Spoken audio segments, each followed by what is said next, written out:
Sahabat Hikmah, di era 90-an mungkin tak ada yang tak kenal dua sahabat kocak ini. Ya, Teuku Edwin dan Didi Sumantri, atau yang dikenal dengan nama Jody. Tak cuma lewat dunia tarik suara, personil Super Bejo ini pun juga dikenal sebagai presenter dan komedian. Saat itu memang masa keemasan bagi Teuku Edwin, pria kelahiran Loksukon, Nanggro, Aceh Darussalam ini. Tawaran manggung tak pernah surut, hampir setiap hari ia disibukkan dengan kegiatan syuting dan manggung, hingga popularitas dan gelimang harta pun ia raih.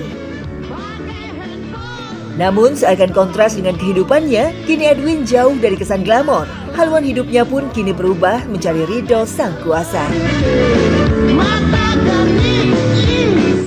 Alhamdulillah, ya kan. Jadi ya sebenarnya alhamdulillah dikasih rezeki sehat. Terus ya pokoknya sekarang ini apapun kita itu harus bersyukur. Jadi konsepnya itu kalau gue bilang tawakal. Tawakal itu adalah kita menjalankan apa yang sudah didapatkan sekarang ini. Itu yang pertama. Kedua itu tetap ikhtiar untuk bekerja. Karena bekerja itu menghasilkan yang pasti bisa untuk keluarga, orang terdekat, teman-teman, saudara, semuanya. Insya Allah begitu.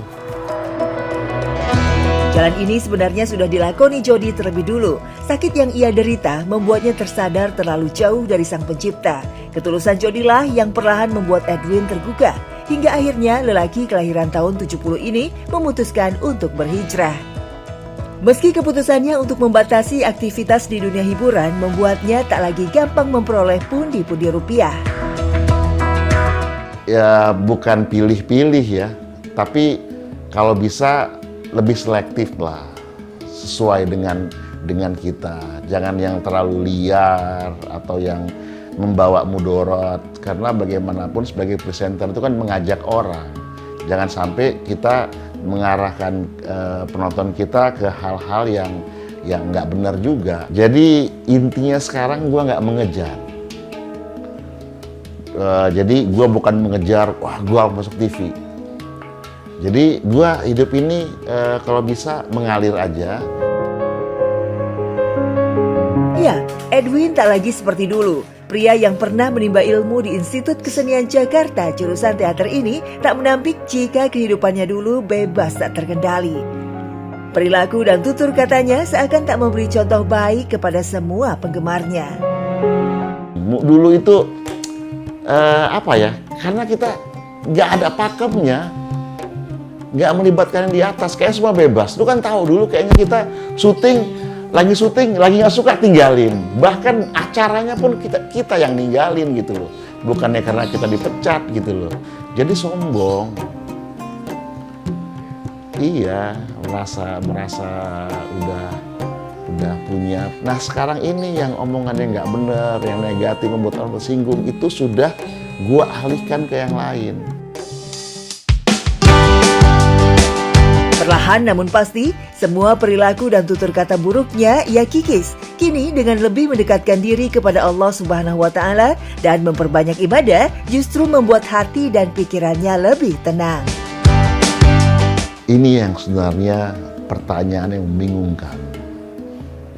Sebelum COVID itu gue sudah mulai hijrah. Sudah mulai jadi lebih baik, belajar. Jadi kalau jawaban gue itu adalah kenapa bisa begini?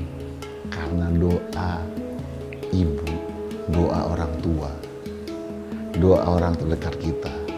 Gue nggak tahu apa istilahnya, cuman ya ini perlu dalam hati gue pengen jadi lebih baik.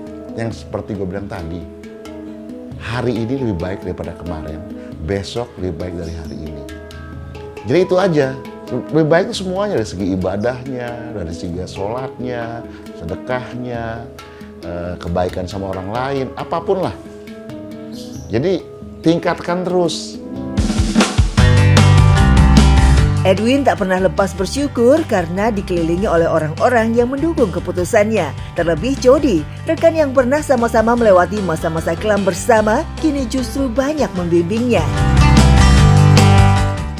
Alhamdulillah sekarang ini ibaratnya kita yang paling penting yang gue syukuri adalah memasuki usia 40 lebih menuju 50 itu Allah tuh mengingatkan Edwin mengingatin bahwa kapan lagi lu untuk ibadah. Dan kebetulan juga ditemukan lingkungan Edwin itu sekarang ini orang-orang yang soleh, jadi saling mengingatkan, ditambah Jody juga ibadah yang luar biasa, jadi mencontoh. Sebenarnya banyak hal-hal yang membuat kita seperti ini, dan bersyukur alhamdulillah sekarang ini kita harus jalan, berbuat, bekerja, dan apapun karena Allah, untuk Allah, itu aja. Salah satu momen yang menjadi pukulan bagi Edwin adalah ketika kehilangan sang ibu, orang yang paling dicintainya. Kepergian sang ibunda akhirnya memberinya banyak pelajaran berharga tentang hidup dan juga kematian. Ya sadar banget, gue baru kehilangan ibu gue sekitar 3 bulan lalu lah. Jadi pas gue nunggu ketika almarhumah sakit sampai dikuburkan, ternyata nggak ada ibu apa-apa. Sakit ya sakit aja, nggak bisa bergerak. Ya itu perjalanan menuju kematian. Tutup tanah, selesai. Cuman apa ya, gue janji sama ibu, ya mungkin juga pemirsa di rumah yang sudah kehilangan orang tua, doainlah terus, sedekahlah atas nama dia. Bagi Edwin, masa lalunya adalah pelajaran sekaligus cambuk untuk memperbaiki diri agar menjadi pribadi yang lebih baik, terutama untuk keluarganya dan orang-orang di sekitarnya. Pria yang dikaruniai 3 orang anak ini sempat merasa menyesal karena selama aktif di dunia hiburan membuatnya tak cukup dekat dengan anak-anaknya. Kini Edwin bersyukur masih diberikan kesempatan untuk menebus apa yang selama ini tidak ia lakukan sebagai seorang ayah. Benar orang bilang buah itu nggak jauh jatuh dari pohonnya. Nah jangan sampai mereka bapaknya seperti itu ngomong sembarangan atau apa, mereka ikut. Nah dari dini lah, wah contoh nih, gue udah merasa juga nggak dekat sama anak-anak gue kemarin karena sibuk syuting terus, stripping untuk sinetron, weekend gue pakai buat nge-MC. Tiba-tiba, anak gue udah SMA, sekarang anak gue udah kuliah. Nah sekarang gue coba untuk sholat sama mereka. Ini ada yang kecil kebetulan nih masih SD nih. Itu selalu kalau gue di rumah kita berjamaah. Karena jamaah itu ya gue juga dapat pahala lebih kan, dia juga dapat gitu.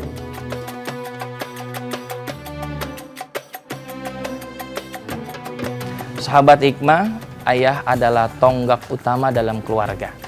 Oleh karena itu, ayah seringkali digambarkan sebagai sosok yang kuat, yang tegar, bijaksana, dan bisa menjadi panutan untuk anak-anaknya. Sebenarnya ada tanggung jawab besar yang dipikul bagi seorang ayah. Yang pertama, dia harus menjadi pemimpin keluarga yang amanah.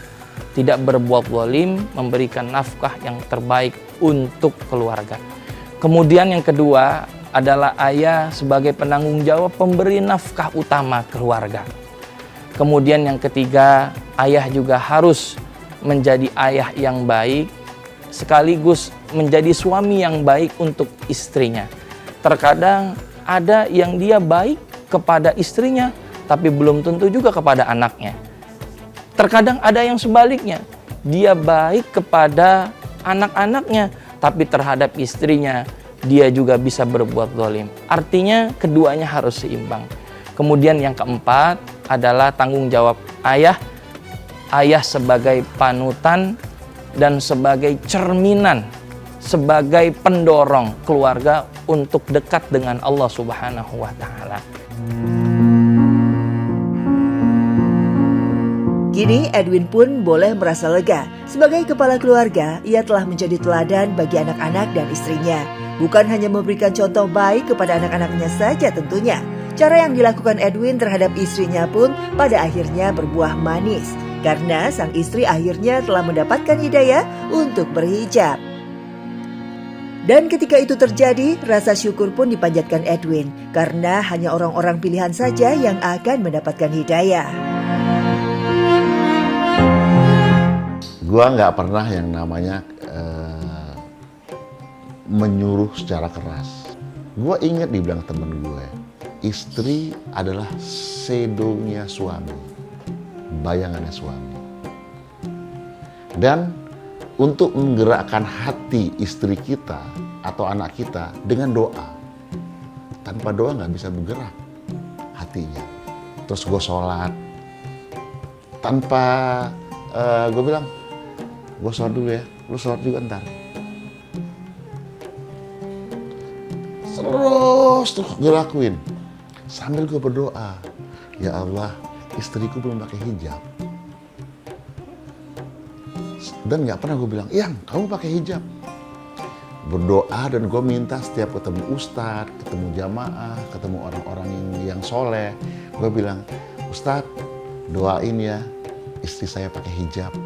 Nggak, jadi gue pas gue pergi, gue ada pakai hijab.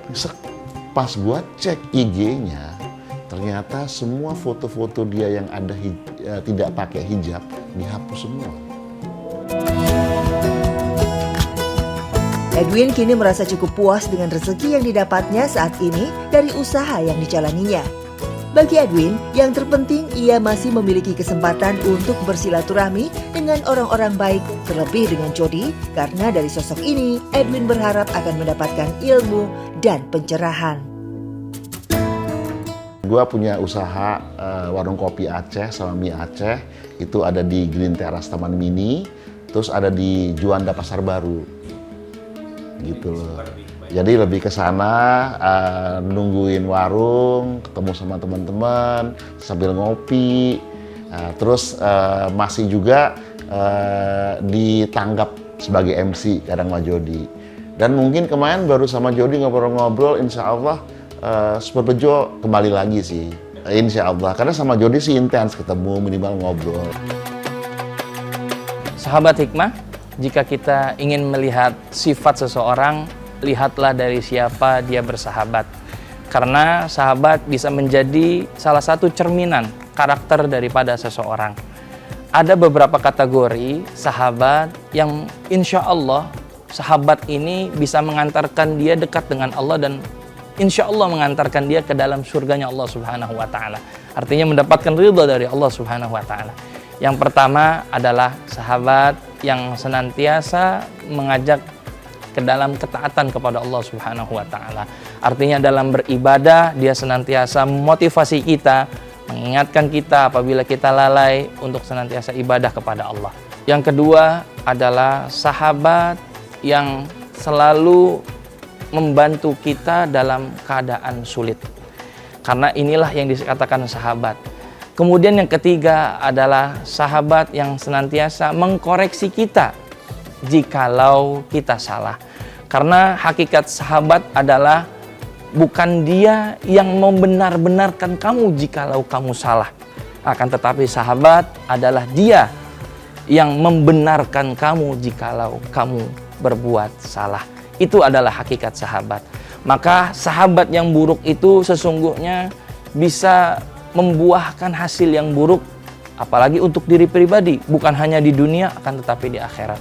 Oleh karena itu sahabat hikmah, mari kita cari sahabat dan pilih sahabat khususnya yang untuk mendekatkan diri kita kepada Allah Subhanahu wa Ta'ala. Karena sesungguhnya sahabat adalah cerminan kita.